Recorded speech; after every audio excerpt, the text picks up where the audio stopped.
જો આ રીતે આવી તપેલી લેવાની, સ્ટીલની તપેલી નહીં લેવાની, નકર નીચે ચોંટી જશે. આ રીતે આપણે સામું તૈયાર બજારમાંથી લાવી દેવાનું સામું. તો આ સામાને આ રીતે મૂકવાનું અને આને સારી રીતે વોશ કરી દેવાનું. તો તમે જુઓ આ રીતે હું એને વોશ કરી દઈશ. સારું એ અંદર જે કચરો હોય તે બધો સારી રીતે નીકળી જાય.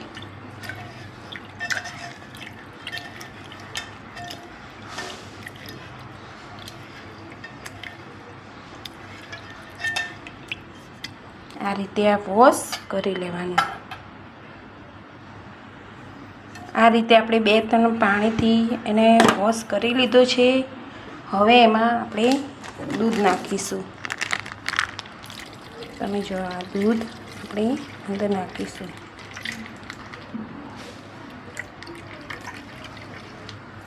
આ રીતે ડૂબે એ રીતે આપણે દૂધ અંદર નાખી દેવાનું. હવે આપણે ગેસ ચાલુ કરીશું. આ રીતે ગેસ ઉપર એને રાખી દેવાનું અને ધીરે ધીરે એને હલાવતા રહેવાનું. અને ઉકળે પછી એમાં ખાંડ નાખવાની અને પછી ઇલાયચી નાખવાની.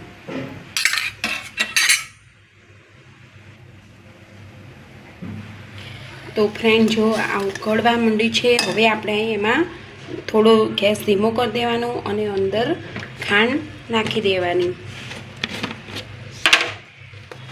તો આ રીતે જો ખાંડ આપણે નાખી દેવાની. ખાંડ નાખી દેવાની. પછી એને સારી રીતે આ રીતે પકવવા દેવાનું.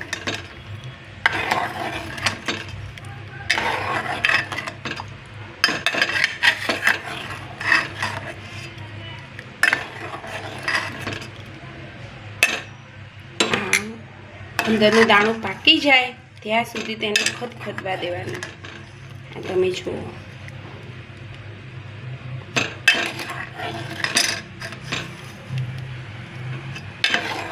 તો સરસ મજાની આપણી ખીર આ તૈયાર થાય છે.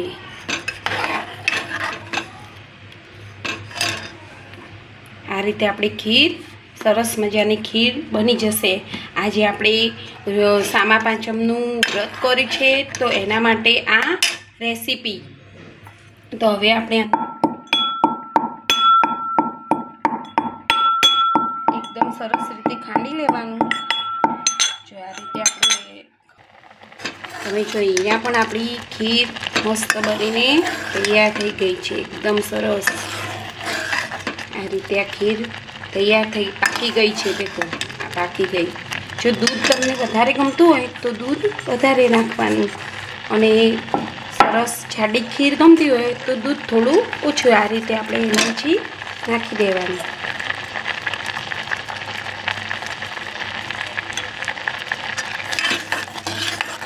તો જો ફ્રેન્ડ આપણી ખીર સરસ મજાની ખીર બનીને તૈયાર થઈ ગઈ.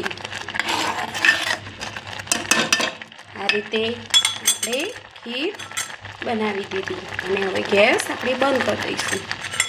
તો આ રીતે એકદમ સહેલી રીતે આ ખીર બની જશે.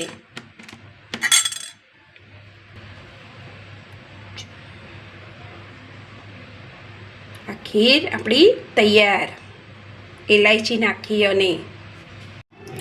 તો ફ્રેન્ડ જુઓ આપણી ખીર તૈયાર થઈ ગઈ. સામા પાંચમની સામાની ખીર તૈયાર. તો હવે તમને આ વિડીયો સારો લાગ્યો હોય તો પ્લીઝ લાઈક અને શેર કરી દેજો. તો ફ્રેન્ડ તમે જોઈ ખીર કેવી રીતે બનાવવાની. તો તમને જો આ વિડીયો સારો લાગ્યો હોય તો સબસ્ક્રાઈબ અને લાઈક કરી દેજો. જય માતાજી.